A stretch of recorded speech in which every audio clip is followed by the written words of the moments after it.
Bismillahirrahmanirrahim. Bismillahirrahmanirrahim. Sebelum pembicaraannya berlanjut, ada baiknya kami memperkenalkan dari anggota-anggota kami dalam pembicaraan kali ini, yaitu dengan saya sendiri, Raitomi Adiwinata, lalu rekan saya Renaldi, dan rekan saya Siti Nur Aisyah, Suci Amelia, serta Sandi Trihartadi. Hai. Pada tema pertama yang akan kami bahas yaitu mengenai isu ketidakstabilannya harga minyak. Jadi, pada 1,5 bulan yang lalu, kenaikan harga minyak menjadi sangat tidak terkendali, terutama di Pulau Jawa dan Pulau Sumatera. Kenapa?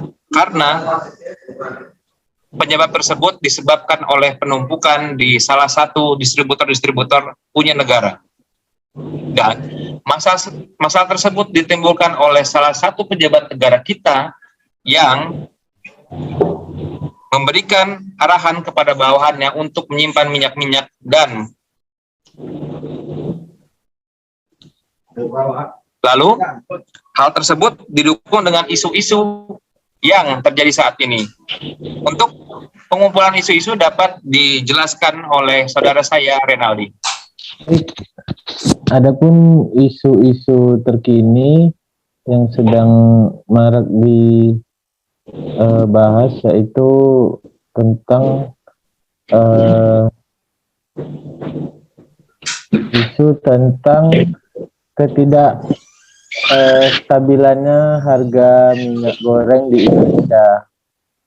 Karena juga tadi telah disampaikan oleh teman kita Ray Adiwinata bahwasanya ada penumpukan minyak goreng yang disebabkan oleh arahan dari salah satu pejabat negara. Ya, lalu ada lagi nih isu tentang transisinya pandemi ke endemi COVID-19. Dan ada juga isu tentang tren adopsi boneka arwah oleh public figure. Mungkin saya kembalikan ke rekan kita Ray Tommy. Menurut Ray, bagaimana isu yang akan kita bahas pada diskusi kita kali ini? Jadi menurut analisis pribadi saya dan berdasarkan isu-isu yang beredar bahwa hal-hal yang disampaikan oleh saudara Renaldi itu sangat aktual dan faktual. Namun, ada baiknya kita membahas isu-isu yang berkaitan dengan kepentingan negara yang bersifat untuk kepentingan masyarakat, yaitu tentang ketidakstabilan harga minyak. Oke, mari kita lanjut lagi. Jika tidak ada yang mau ingin disampaikan, saya akan melemparkan pertanyaan saya tentang pengumpulan isu-isu oleh saudara saya, Suci Amelia. Ya, pada kesempatan kali ini saya akan menyampaikan tentang isu-isu yang ada di Indonesia ini karena kelangkaan minyak goreng di Indonesia. Pada saat ini kelangkaan minyak goreng di Indonesia sudah dialami masyarakat Indonesia selama 2 atau 3 bulan terakhir ini. Secara ekonomi, turbulensi harga minyak goreng di pasar domestik amat mudah dijelaskan, yaitu dengan mencegah fakta bahwa kenaikan harga selaras dengan melonjaknya harga minyak mentah, sawit, bahan baku utama yaitu minyak goreng. Jika gejolak harga minyak goreng dengan mempengaruhi secara ekonomi, tidak demikian halnya dengan dimensi politik. Dalam dunia ekonomi politik, pemerintah mestinya menyadari bahwa tidak ada kebijakan yang bisa memuaskan semua pihak secara optimal. Setiap kelompok kepentingan akan berupaya mendapatkan keuntungan ekonomi sebesar-besarnya dengan upaya kecil-kecilnya. Karena itu setiap kebijakan ekonomi dan politik selalu ada pihak yang menguntungkan dan merugikan.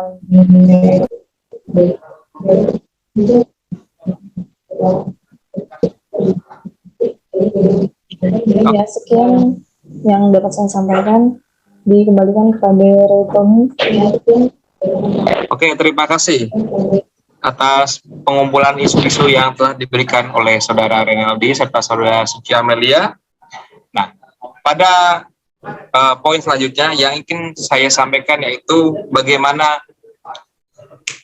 pembahasan tentang ketidakstabilan dari minyak ini. Apakah ada yang bisa dijelaskan oleh Saudara Sandi ataupun Saudara Siti Nuraisa? Mungkin salah satunya akan berbicara terlebih dahulu. Mohon izin, mohon izin saya memberikan gagasan saya terhadap ketidakstabilannya harga minyak goreng di Indonesia. Mohon izin semuanya.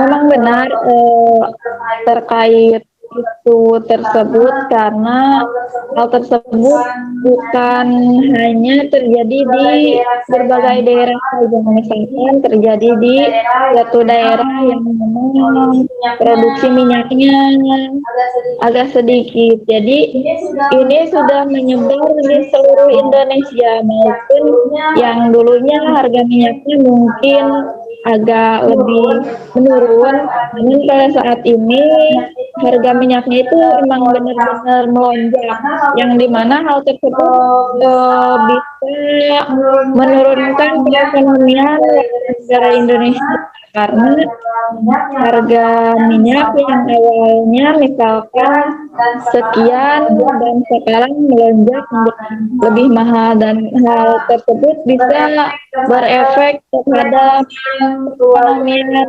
keluarga di Indonesia seperti itu. Dikembalikan kepada Ritomi. Oke, pembahasan yang sangat bagus oleh Saudara Siti Nuraisa. Saya sangat setuju bahwa di beberapa tahun lalu harga minyak itu sebenarnya hampir sama dengan harga sendal swallow, tidak terlalu mahal dan tidak terlalu murah. Namun karena penumpukan minyak yang disebabkan oleh pejabat tinggi yang ingin mendapatkan keuntungan pribadi yang menyebabkan harga minyak itu jadi mahal. Kan kita tidak mungkin kita akan makan makanan rebus terus. Pasti kita akan saya sangat setuju. Untuk Saudara Sandi, apakah ada pembahasan yang ingin dibahas atau bagaimana kira-kira penyebab sangat terjadinya masalah ini? Mungkin Saudara Sandi bisa menjelaskan. Baik, terima kasih Saudara Retomi. Mungkin saya akan sedikit menjelaskan tentang dampak kenaikan minyak ini, yaitu dampak paling terasa yaitu mungkin untuk pengusaha-pengusaha yang khususnya penghasilannya yaitu dari penggunaan minyak goreng. Baik dari pengusaha yang kecil maupun dari pengusaha-pengusaha yang besar, dampaknya sangat terasa sekali akan kenaikan harga minyak goreng tersebut.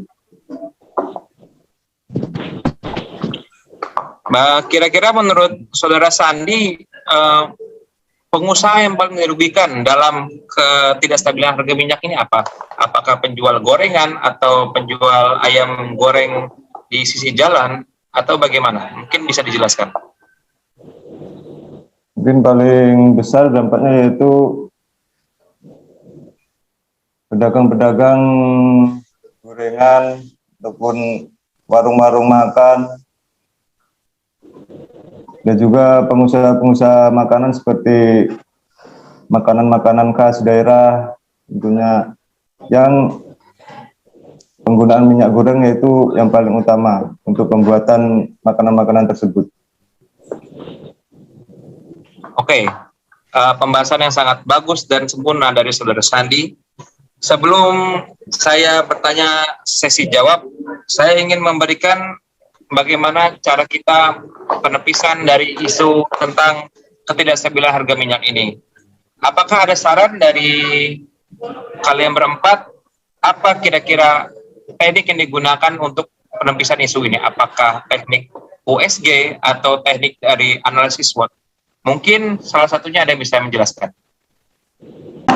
Mohon izin, Retomi izin memberikan gagasan. Menurut saya teknik penepisan yaitu teknik G, karena di dalam bisa menepis dari sejauhnya, urgensinya, seriusnya, dan growth-nya. Seperti itu. Jadi dari nilai-nilai tersebut bisa dikualifikasikan tingkat mana yang emang benar-benar urgensi yang harus diselesaikan dari masalah tersebut, seperti itu. Oke, pembahasan teknik yang sangat sempurna oleh saudara Siti serta saudara Suci. Jadi untuk poin selanjutnya yang akan saya jelaskan setelah penepisan dari isu, saya ingin bertanya, apa kira-kira solusi yang bisa kita berikan terhadap ketidakstabilan harga minyak ini? Mungkin saudara Ray bisa menyampaikan. Baik, terima kasih saudara Retomi. Mungkin cara penyelesaiannya dari permasalahan ini mungkin bisa dari segi pembuatan minyak secara tradisional untuk membackup kesulitan minyak tadi kan. Interupsi saudara Renaldi, interupsi. Jadi pembuatan minyak itu seperti apa? Bisa tolong jelaskan kepada kami secara singkat atau bahasa yang mudah dimengerti oleh kami. Jadi mungkin di beberapa daerah kan ada tuh yang namanya pembuatan minyak yang secara tradisional. Mungkin dari situ bisa dijadikan untuk untuk backup lah dari kesulitan minyak yang sekarang dirasakan oleh masyarakat di beberapa daerah. Mungkin seperti itu, saudara Retomi. Terima kasih atas penyelesaian dari masalahnya, saudara Renaldi. Izin memberikan solusi juga. Oke, diperbolehkan. Silakan. Ya, mungkin menurut saya untuk solusi untuk ketidakstabilan minyak goreng ini adalah dengan memberhentikan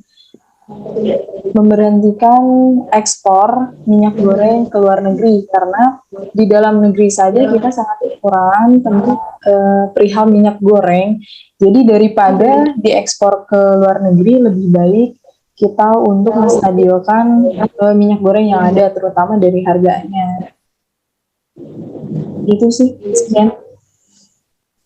Izin sedikit menambahkan, mungkin dari segi minyak goreng tadi timbul ide-ide tersendiri dari ibu-ibu rumah tangga ya yang rajin masak, mungkin dialternatifkan dengan cara masak tuh dikurangi dengan yang goreng-gorengan, terus lebih memasak masakan yang seperti merebus, memanggang, atau dengan cara mengkukus, mungkin seperti itu. Izin menapis sebagai seorang perempuan yang lumayan susah untuk meninggalkan tradisinya memasak tanpa minyak goreng gitu. Pasti bakalan susah untuk memulai kebiasaan baru terhadap makanan yang biasanya kita makan dengan minyak goreng ini tanpa digoreng gitu. Tapi mungkin dengan masakan yang sedikit dikurangi berminyaknya akan lebih baik mungkin untuk kesehatan, mungkin itu lebih menyehatkan. Iya, memang lebih menyehatkan, tapi tradisinya mengurangi itu yang kolesterol. susah untuk mengurangi tradisinya itu. Izin menyampaikan ini tentang ketidakstabilan harga minyak, bukan pro kontra dari masakan goreng dan masakan rebusnya. Poin pertama itu. Siap. Karena mungkin Saya sangat setuju, terima kasih atas saran-saran semua. Tapi jika boleh berpendapat, saya pribadi setuju dengan usulannya Ray, karena kita tidak bisa setiap saat mengkonsumsi minyak goreng, karena minyak goreng itu bikin gendut sama bikin kolesterol juga gitu. Dari sisi kesehatan. Mungkin saudara Sandi bisa menambahkan jika bersedia.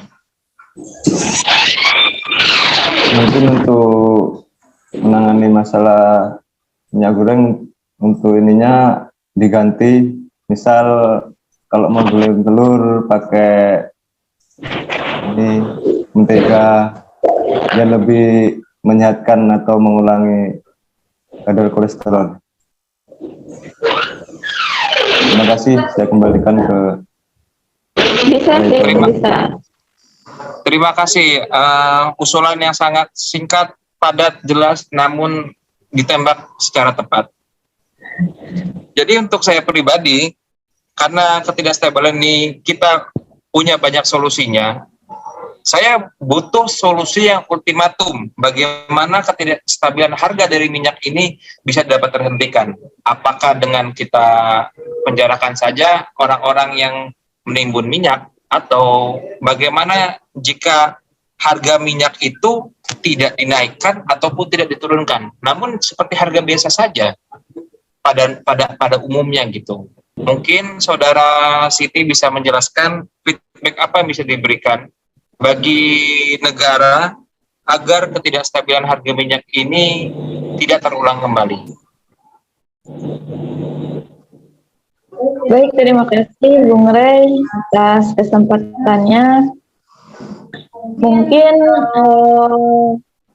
harga minyak tersebut bisa teratasi, yaitu yang pertama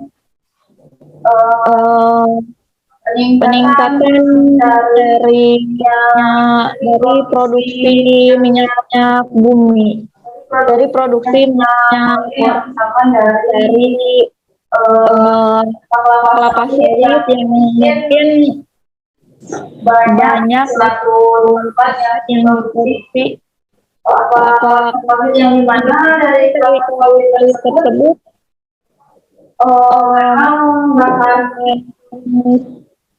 bahan dari minyak tersebut, yang mana jika perusahaan sawit bisa bertambah, mungkin perusahaan minyak pun produksi minyak pun akan bertambah, dan hal itu bisa berdampak pada penurunan harga minyak tersebut. Seperti itu, Bung Rey. Terima kasih Saudara Siti Noesa, sangat on point, panjang dan sangat jelas sekali. Mungkin pada kesempatan kali ini saya akan mengakhiri dari Zoom yang kita laksanakan pada malam ini. Sebelum saya menutup, saya ingin memberikan sebuah kata-kata motivasi bagi seluruh ASN, terutama dari kelompok kita, bagaimana caranya menjadi seorang ASN yang baik. Kata-kata motivasi ini berupa berikut. Ada dua hal yang kita lakukan ketika kita bangun pagi. Poin pertama yaitu tetap tertidur dan melanjutkan mimpimu. Dan poin kedua, bangun dari tidurmu dan menggapai mimpimu. Mungkin orang yang bijak akan memilih nomor satu, namun ada baiknya jika kita memilih poin nomor satu, yaitu bangun tidur dan tetap bermimpi apa yang kamu inginkan. Sekian dan terima kasih dari presentasi dari kelompok kami. Saya Retomi Adiwinata selaku host, dan rekan saya Renaldi, Sandi Trihartadi, Suci Amelia, dan ketua kelompok kami Siti Nur Aisyah. Demikian, Assalamualaikum warahmatullahi wabarakatuh. Waalaikumsalam warahmatullahi wabarakatuh. Terima kasih teman-teman semua. Terima kasih. Terima kasih.